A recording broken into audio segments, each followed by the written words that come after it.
ನೀವು ಮನೆಗೆ ತಂದ ಬಾಳೆಗೊನೆ ಇನ್ನೂ ಹಸಿರುನಾ? ನೀವಿನ್ನೂ ಹಸಿರು ಬಾಳೆಕಾಯಿಯನ್ನು ಹಣ್ಣಾಗಿಸಲು ಕೆಮಿಕಲ್ ಬಳಸ್ತಾ ಇದ್ದೀರಾ? ಇದು ಎಷ್ಟು ಅಪಾಯಕಾರಿ ಗೊತ್ತಾ?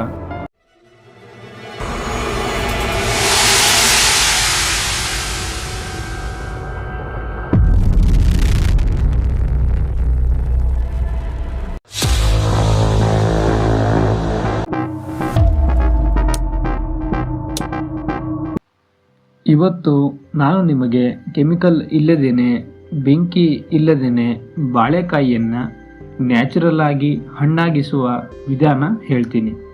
ಈ ವಿಡಿಯೋನ ಸ್ಕಿಪ್ ಮಾಡದೆ ಸಂಪೂರ್ಣವಾಗಿ ನೋಡಿ. ಬನ್ನಿ ಇವತ್ತಿನ ವಿಡಿಯೋನ ಶುರು ಮಾಡೋಣ.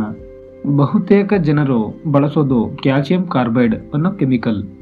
ಇದು ಬಾಳೆಹಣ್ಣನ್ನು ಹೊರಗೆ ಮಾತ್ರ ಹಳದಿ ಮಾಡುತ್ತೆ, ಆದರೆ ಒಳಗೆ ಹಣ್ಣಾಗಲ್ಲ. ಇದರಿಂದ ತಲೆನೋವು, ಹೊಟ್ಟೆ ಸಮಸ್ಯೆ ಹಾಗೂ ದೀರ್ಘಕಾಲದಲ್ಲಿ ಆರೋಗ್ಯಕ್ಕೆ ಹಾನಿ ಉಂಟು ಮಾಡಬಹುದು. ಅದಕ್ಕೆ ನಾವು ಯಾವಾಗಲೂ ನೈಸರ್ಗಿಕವಾಗಿ ಹಣ್ಣಾಗುವ ವಿಧಾನವನ್ನು ಆಯ್ಕೆ ಮಾಡುವುದು ಉತ್ತಮ. ಇವಾಗ ಸೈನ್ಸ್ ಅರ್ಥ ಮಾಡ್ಕೊಳ್ಳೋಣ. ಕಾಯಿಗಳು ಹಣ್ಣಾಗೋಕೆ ಒಂದು ನ್ಯಾಚುರಲ್ ಗ್ಯಾಸ್ ಬೇಕು. ಅದಕ್ಕೆ ಹೆಸರು ಇಥಿಲೀನ್ ಗ್ಯಾಸ್. ಈ ಗ್ಯಾಸ್ ಹಸಿರು ಬಣ್ಣವನ್ನು ಮುರಿಯುತ್ತೆ, ಹಣ್ಣಿನ ಒಳಗಿನ ಸಿಹಿತನ ಹೆಚ್ಚಿಸುತ್ತೆ ಹಾಗೂ ಹಣ್ಣನ್ನು ಸಾಫ್ಟ್ ಮಾಡುತ್ತೆ. ಬಾಳೆಹಣ್ಣು ಈ ಗ್ಯಾಸ್ಗೆ ತುಂಬ ಸೆನ್ಸಿಟಿವ್. ಸ್ವಲ್ಪ ಗ್ಯಾಸ್ ಸಿಕ್ಕರೂ ಕೂಡ ಬೇಗ ಹಣ್ಣಾಗುತ್ತದೆ. ಇವಾಗ ನೈಸರ್ಗಿಕ ವಿಧಾನಗಳನ್ನು ನೋಡೋಣ. ಮೆಥಡ್ 1, ಬಾಳೆಹಣ್ಣಿನ ಜೊತೆ ಟೊಮೆಟೊ ಹಣ್ಣು ಅಥವಾ ಸೇಬನ್ನು ಇಡುವುದು. ಯಾಕಂದರೆ ಟೊಮೆಟೊ ಅಥವಾ ಆ್ಯಪಲ್ ಇಥಿಲೀನ್ ಗ್ಯಾಸನ್ನು ರಿಲೀಸ್ ಮಾಡುತ್ತೆ. ಈ ಗ್ಯಾಸ್ ಬಾಳೆಹಣ್ಣಿಗೆ ತಾಗುತ್ತೆ.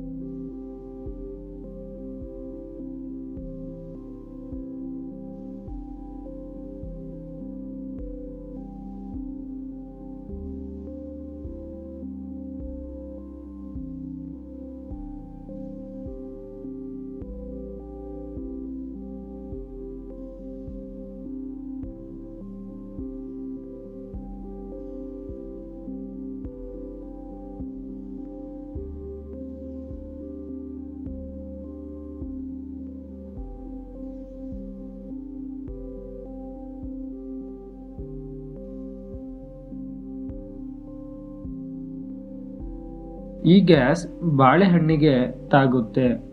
3ರಿಂದ 4 ದಿನಗಳಲ್ಲಿ ನೈಸರ್ಗಿಕವಾಗಿ ಹಣ್ಣಾಗುವಂತೆ ಮಾಡುತ್ತದೆ.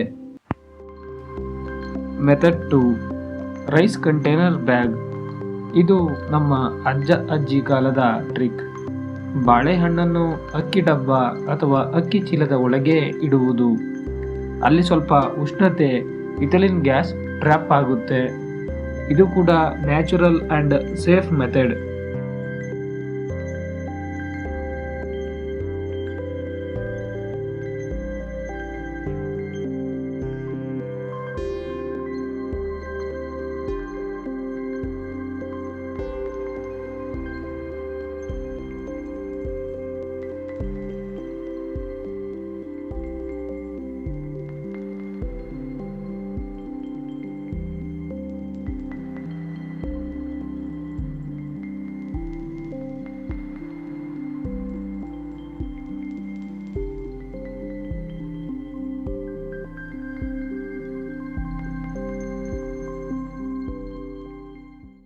ಇದನ್ನು ಮಾತ್ರ ಮಾಡಬೇಡಿ.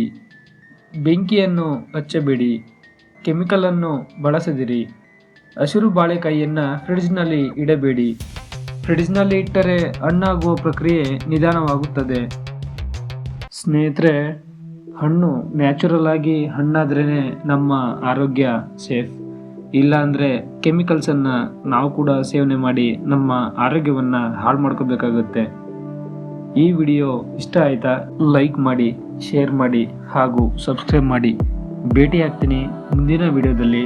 ಧನ್ಯವಾದ.